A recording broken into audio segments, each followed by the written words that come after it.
んおはようございます。なつみです。大家早安。格安航空で行く3泊4日台湾の旅。今回はローカルで美味しいお店やマイナーな観光スポットも見つけてきましたので、ぜひ皆さんの参考になれば嬉しいです。こ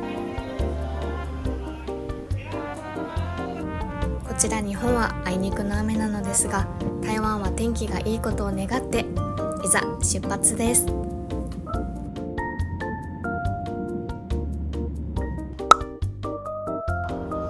4時間弱のフライトを経て無事に桃園国際空港に到着しました。台湾の皆さん、ハオジャブチェン。空港で IC カードを購入し、桃園空港から台北駅まで電車で行きます。先にある程度お金をチャージしておきます。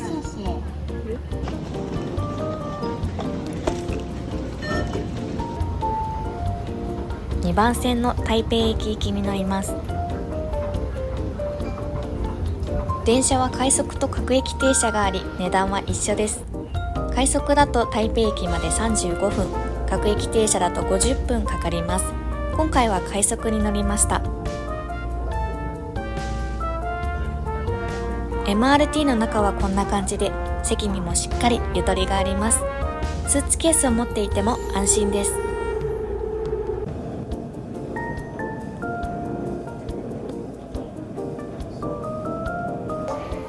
あっという間に台北駅に到着。ホテルが西門にあるので乗り継ぎをします。電車内はみんな静かに黙々とスマホを見たり寝ていたり、日本と同じ光景です。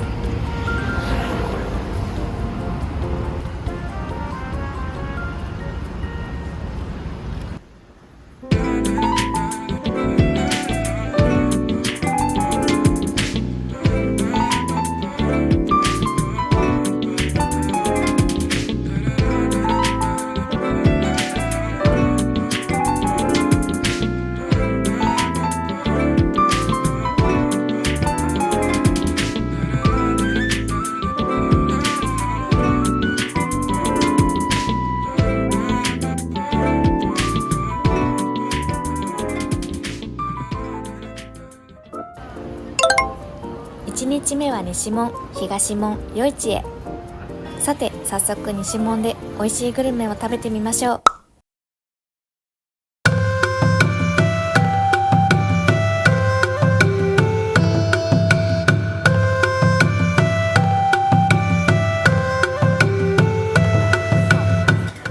西門にある大人気店アーゾンミエンシェン。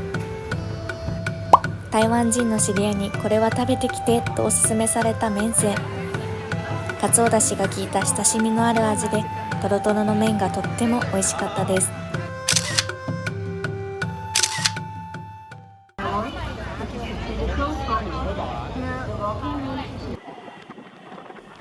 続いて電車に乗って東門へ向かいます。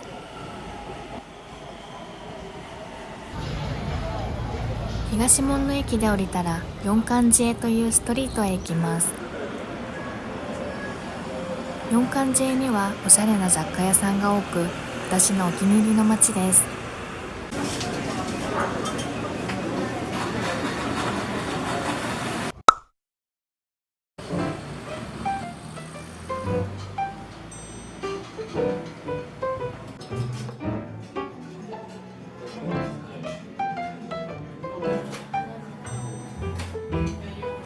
続いてやってきたのが白水豆花という豆花で人気のお店。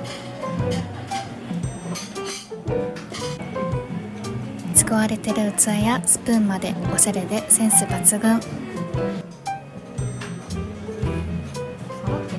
黒蜜はさらっとしていて程よい甘さです。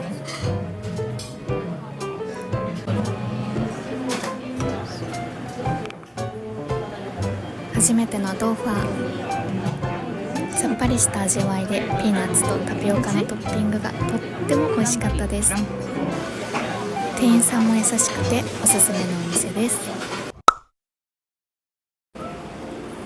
続いてやってきたのがティエンジンツォンジョアビンという四環寺でネギ餅が有名なお店。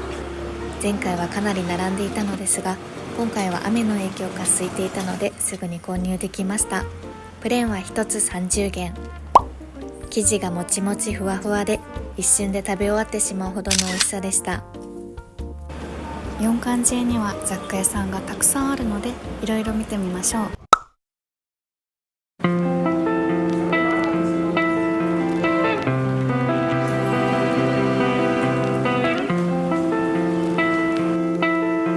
台湾らしい可愛い雑貨を取り扱うバオメゾンさんにやってまいりました。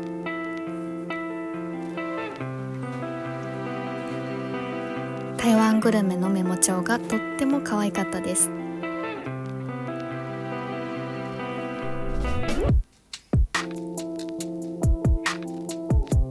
シンプルなデザインのポストカード集めが大好きな私は迷うことなく購入しちゃいました。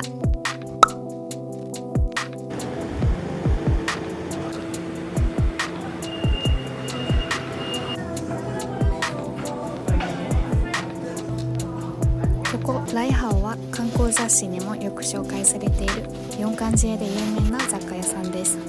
台湾らしい雑貨やお土産、インテリアやファッション系まで幅広い商品を取り扱っています。雑貨のお土産買いたいよって方にもってこいのお店です。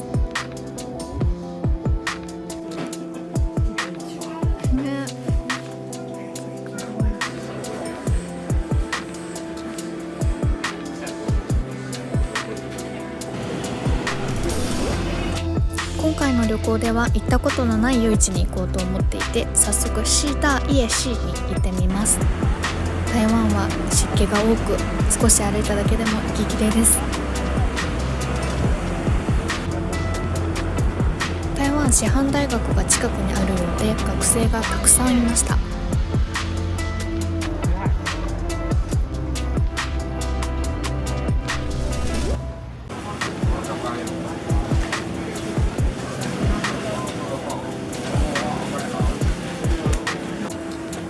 どうやらこの夜市はアパレルの夜市とも言われているそうで、こんな感じの今時のお店が多かったです。韓国みたいですね。今夜はもう一軒夜市を巡りたいと思います。やってきたのは臨江街夜市。お目当てのお店に向かいます。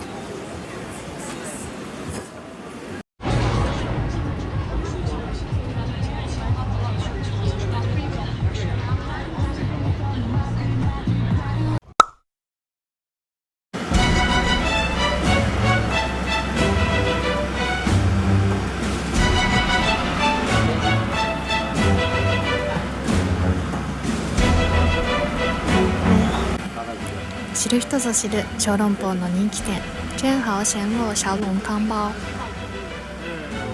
お店のメニューは小籠包、シューマイ、スーラータンの3つだけ。今回は小籠包とスーラータンを注文してみます。中華料理独特の香辛料がたっぷり使われている感じで香ばしくてとっても美味しかったです。楽しみにしていた小籠包一つ一つが大きくて美味しそう。調味料やソースはセルフサービス。ネギがたっぷり入っていて、今まで食べた小籠包の中で一番美味しくて感動しました。個人的にはディンタイフォンより美味しい。本場の美味しい小籠包が食べたい方にぜひおすすめです。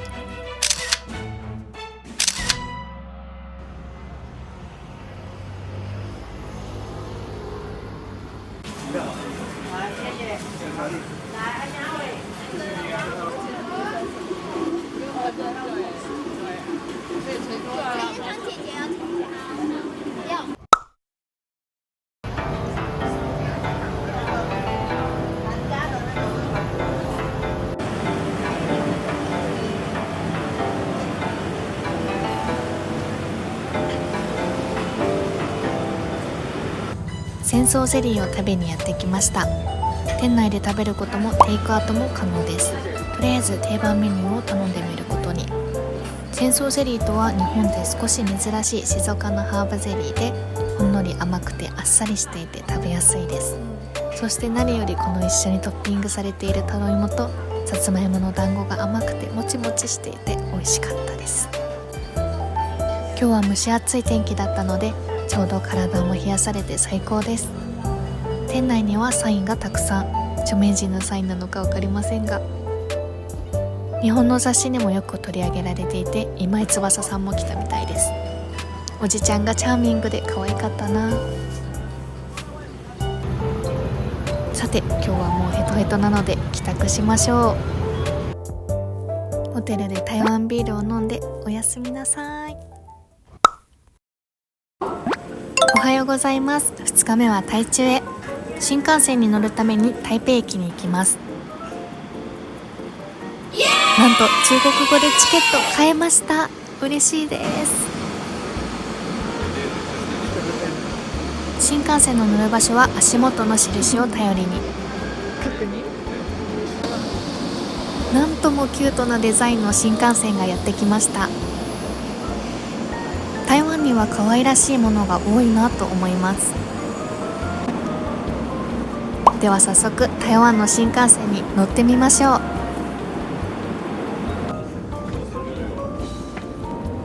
おやおや、まるで日本の新幹線に乗っているようです。言語が中国語なだけでその他の作りや雰囲気はほぼ一緒。調べたところによると、どうやら台湾の新幹線は日本製で700系新幹線をベースに製造されたようです。それなら納得。乗客のみんなも静かで、我々日本人にとってはとっても居心地が良かったです。そんなことを考えている間にあっという間に台中に到着。台北から台中までちょうど1時間ぐらいで着きました。新幹線台中駅から台中の中心部は離れているので、ここから電車で移動する必要があります。まずは高鉄台中駅から新武里駅まで歩きます。駅がつながっているので迷わず到着。 IC カードで入りました。すでに台北とは雰囲気がちょっと違くてワクワクします。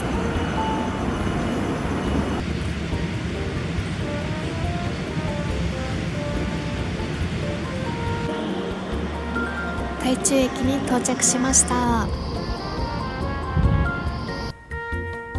駅の階段を降りてすぐに面白そうなスポットを発見。どうやら電車がリメイクされてギフトショップになっているようです。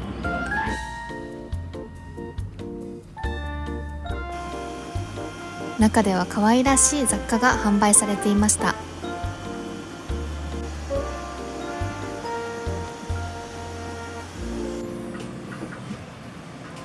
反対側の車両も入れるようです。こっち側では植物の販売がされていました。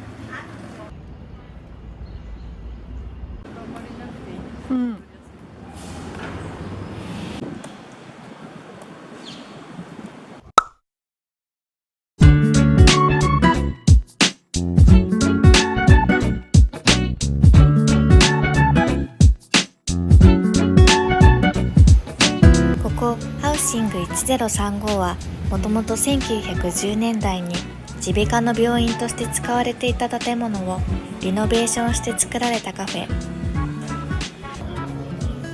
店内はシンプルで色使いが可愛く、どこかレトロさも感じます。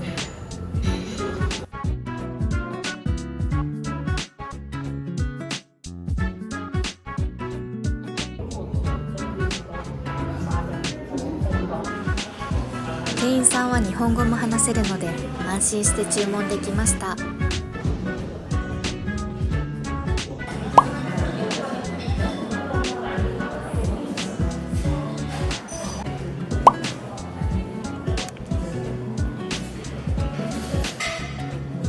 台中で大人気のハウシングカフェというお店がここを2号店としてオープンしたそう。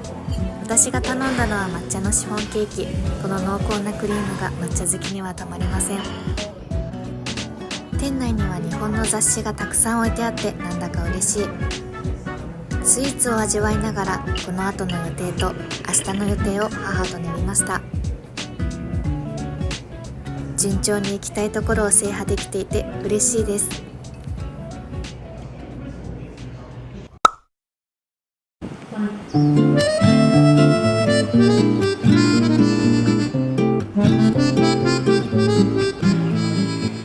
てやってきたのが念願の宮原眼科。タイ中の大人気観光スポットになっている宮原眼科は、台湾が日本の統治下にあった1927年に眼科として建設された建物で、そこをお菓子会社が建物を修復し、スイーツ店として再オープンしたのです。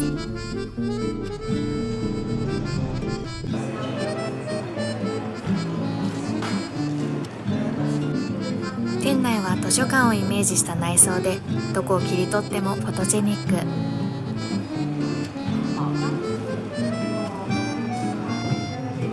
お菓子のパッケージは一つ一つデザインが可愛く、お土産にもぴったりです。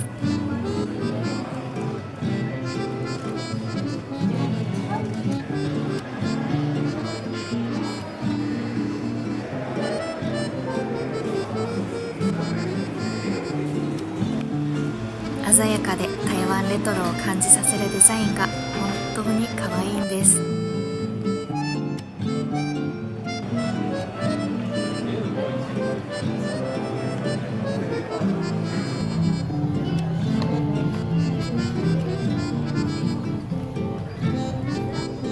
可愛かったのでついいろいろお土産買ってしまいました。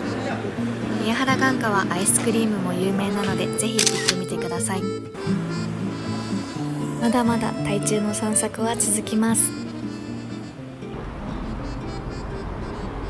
台中は日本語や日系のお店が少ないので、より異国に来たことを実感できます。このローカルな雰囲気が大好きです。台中は台北に比べると観光客が少ないので、じっくり街を眺められます。台中の人々に愛されている台中公園にやってきました。見たかったのは台中のシンボル、湖心亭。日本統治時代にできたこの公園、日本風の赤い橋がとっても印象的です。橋を渡るとそこには湖畔に浮かぶ堤が。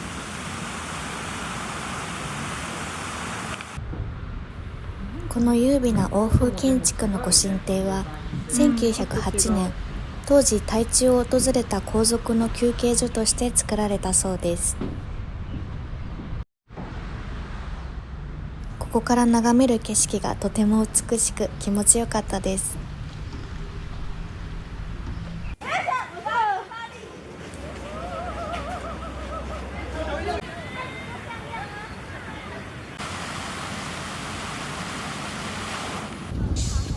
さて今夜は行きたい場所があるので、そろそろ台北に帰ります。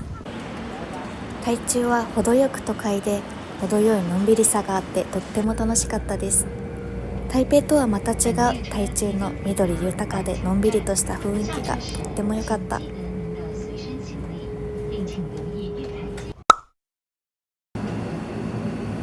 テルに到着し、これからシーメンへ。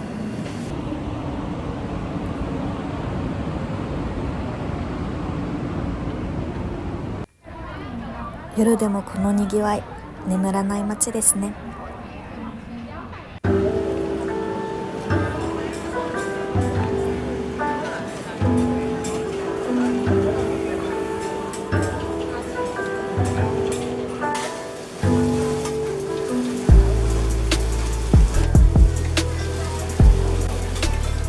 かきオムレツとルーローファンが人気のティエンティエンリー。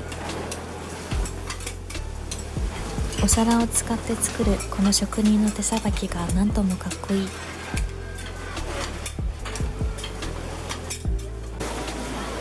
メニューは安くて豊富です。日本語のメニューもあってありがたい。たくさん並んでいましたが、回転率がよく10分弱で店内に入れました。牡蠣が贅沢にたっぷり入っています。トロトロで最高に美味しかった。シーメンに訪れたらぜひ食べてほしいです。ルーローファンは癖がなく、日本人も絶対に気に入る絶品です。常に混んでいますが、並ぶ価値のあるお店でした。市面にはお土産屋さんがたくさんあります。旅先でマグネットを買うのが趣味な母。どうやらお気に入りを見つけたようです。小籠包のマグネットかわいい。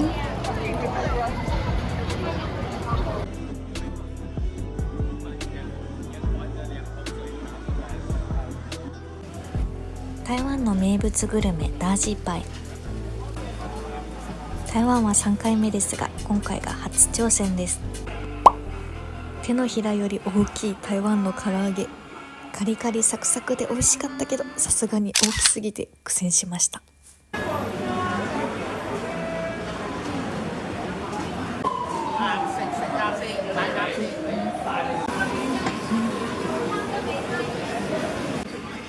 喉が渇いてきたのでフルーツジュースを買ってみます。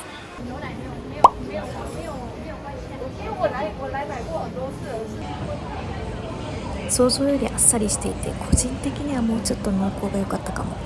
まあ美味しいので OK。 さあホテルに帰りましょう。おはようございます。3日目です。3日目は敵花街と中山を観光。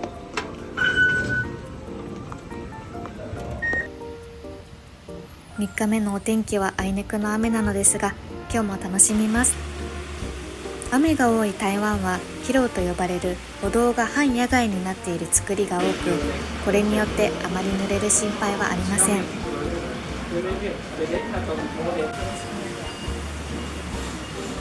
ノスタルジックな街並みが魅力的な敵花街は、日本統治時代に都市計画によって街が整備され、商業活動が盛んになり、特に茶葉や布、乾物などの問屋として栄えていた町なのです。そんな敵花街は今もなお歴史ある商店や問屋が立ち並ぶ魅力が詰まった場所です。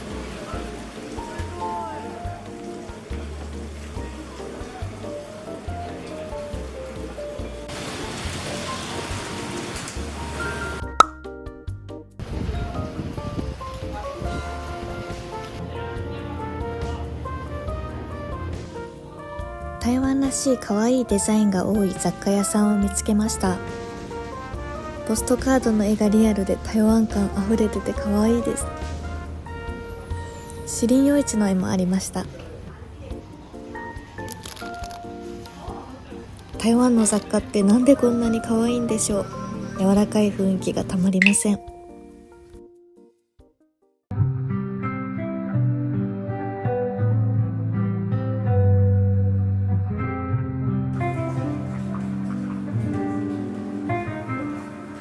台湾には陶器や茶器屋さんがたくさんあります。その中で今回立ち寄ったミーユちゃんは美しい陶器がたくさん、そしてディスプレイや空間がハイセンス。なんとも美しい空間。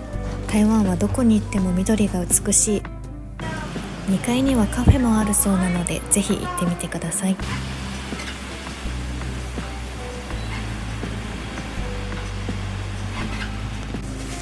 ネットや雑誌などで紹介されている台湾のカゴバッグの人気店ガオチェーン。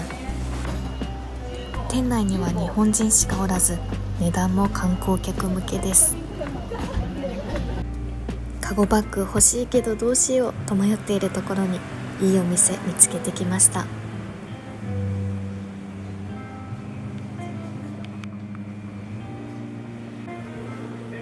先ほどのお店のカゴバッグは、私の欲しかったバッグだと1000円から4000円程度のお値段でしたが、こちらはなんと S サイズ110元。漁師網のバッグも2、300円で売っていました。安くて可愛かったのでこちらを購入。プライベートでも職場に行く時も愛用しております。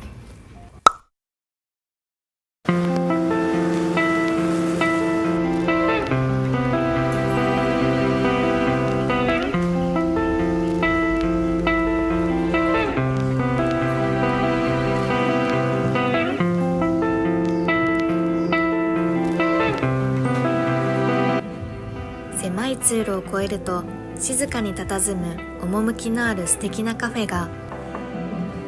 ここはどうやらおよそ100年前の台湾の邸宅をリノベーションしたカフェのようです。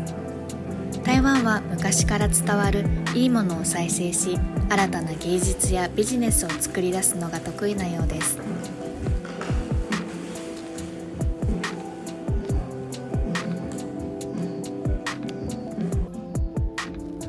外に出るとまたもや緑が美しい。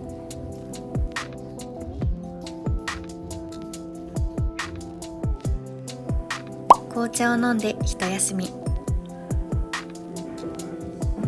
お値段はそれなりにしますが、ここでのんびりゆっくりとした時間を過ごしてリフレッシュできました。台湾旅行も3日目となり、少し疲れてきたところでほっと一息つけて体の疲れも吹っ飛びます。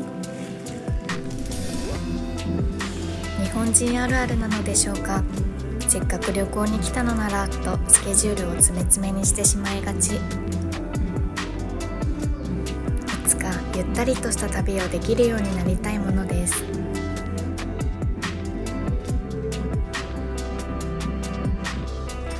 どうやらこちらはバーやアフタヌーンティーも人気のようなので、ぜひ行ってみてください。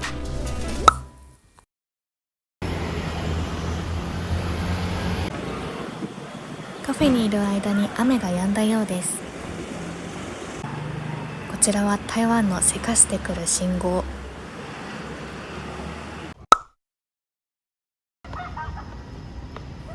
電車に乗って中山駅にやってきました。中山駅周辺にはおしゃれな雑貨屋さんや服屋さんが集まっており、若者が集まる街です。韓国っぽい雰囲気も感じます。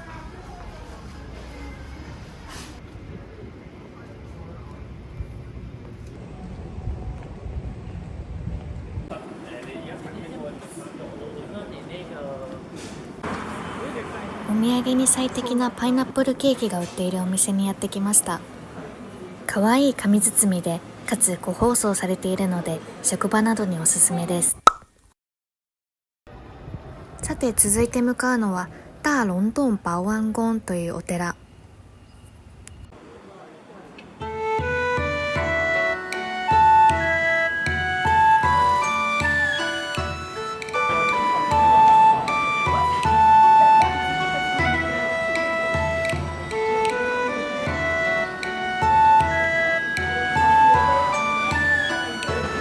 こちらのお寺は健康や長寿にご利益があると言われており、台北三大寺院でもあります。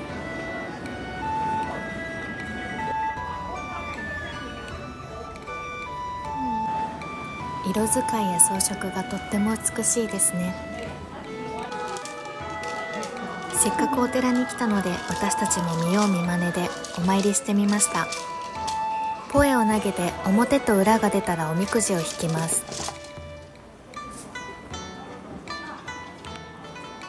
第55種、右第55種、右第4種。みくじ棒に書かれていた番号のおみくじを引きます。内容はよくわかりませんでしたが、望むだけ旅ができるようなので、いい内容だと信じましょう。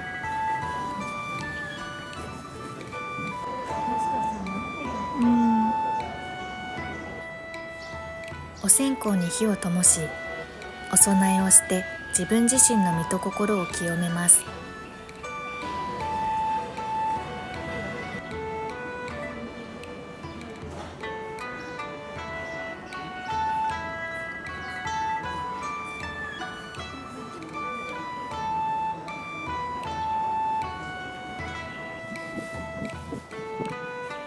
台湾ではひざまずいてお祈りをします。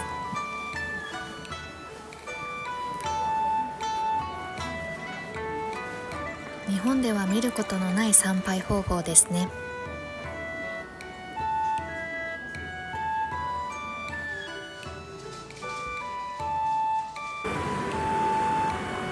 台湾のお寺には必ず紙銭を焼くための金炉が置いてあります。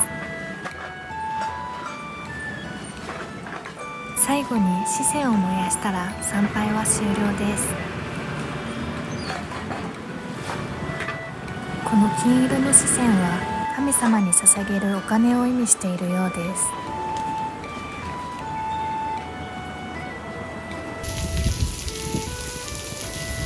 お守りの販売はこちらの1種類だけでしたが、記念に購入してみました。台湾のお寺に来るといつも心が浄化されます。なんだかたくさんパワーをもらえた気がします。さて、すっかり暗くなったので夜ご飯に牛肉麺を食べに来ました。西門にあるラオシャンドン牛肉麺、こちらはミシュランガイドのビブグルマンを獲得している名店。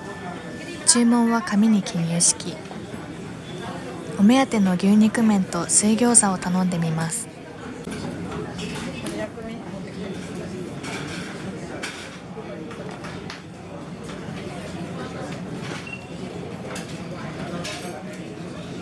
牛骨ベースのスープに太麺とトロトロの牛角煮が入っていて、とっても美味しかったです。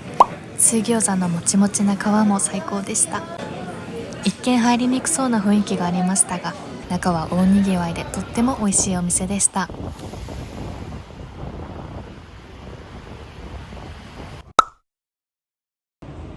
おはようございます。ついに今日が最終日の今日は龍山寺へ。龍山寺に行く前に西門で朝ごはんを食べます。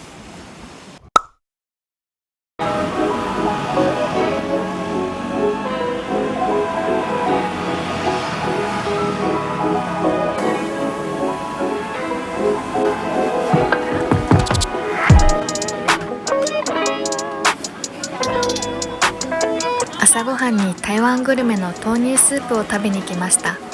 注文ではなく食べたいものを自分で取っていくスタイル。朝からこのにぎわいはすごいです。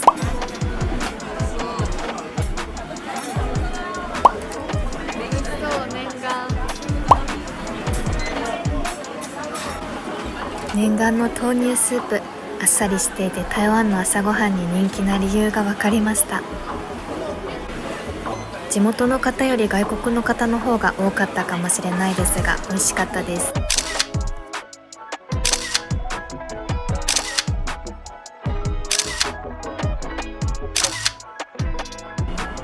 朝ごはんを食べ終え、龍山寺に向かいます。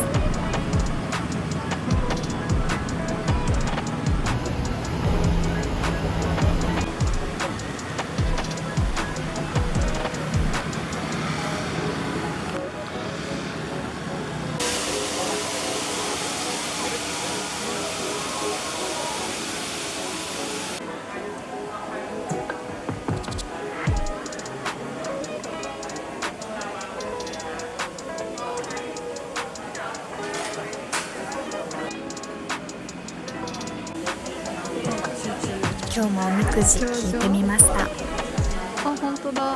2番目にいいとされている上々でした。いいことあるかな。今年も台湾のお守りを買って帰ります。お守りの意味が書かれている紙があるので、それを見ながら番号を記入して注文します。龍山寺にある赤レンガの壁がフォトスポットとなっているようですよ。せっかくなので龍山寺周辺を散策してみることに。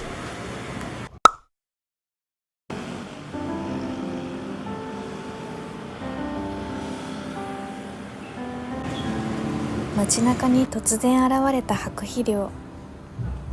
それは一体どんなところなのでしょうか。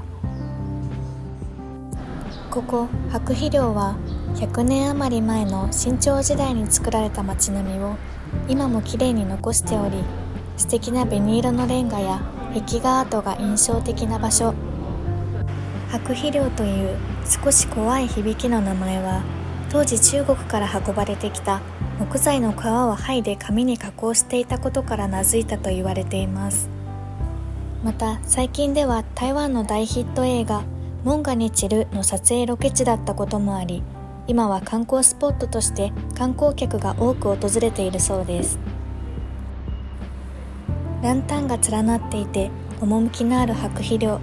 思いがけず素敵なスポットに出会えて嬉しいです。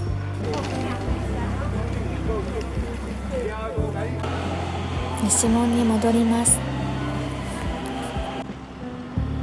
フライトまで少し時間が余ったので、西門のシンボル西門本楼にやってきました。ここは建築家の近藤十郎さんが設計した建物で、中にはカフェや台湾のレトロなグッズ屋さんが集まっています。空き瓶を潰したアート作品など面白い商品もあります。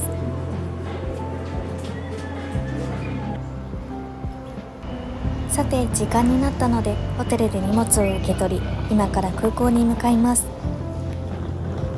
桃園空港 MRT は台北駅から抜けますが、道が複雑なので帰りは北門駅の地下道を通っていきます。一本道なのでとっても簡単、さらに動く歩道もあるので荷物が多い帰りでも楽ちんです。無事に乗車できました。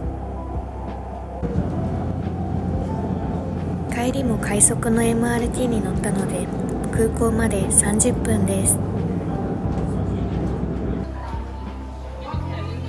空港に着いてお土産をいくつか買い足し、あっという間に帰国の時間です。お隣の国ですが似ているようで似ていない、そんな台湾の雰囲気に心を惹かれます。美味しいご飯を食べて素敵な街並みに触れて、今回も良き旅になりました。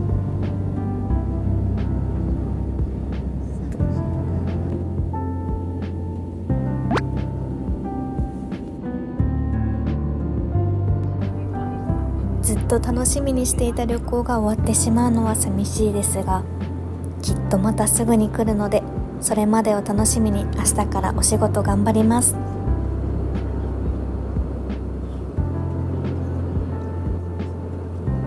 最後まで見てくださりありがとうございました。ではまた次の動画でお会いしましょう。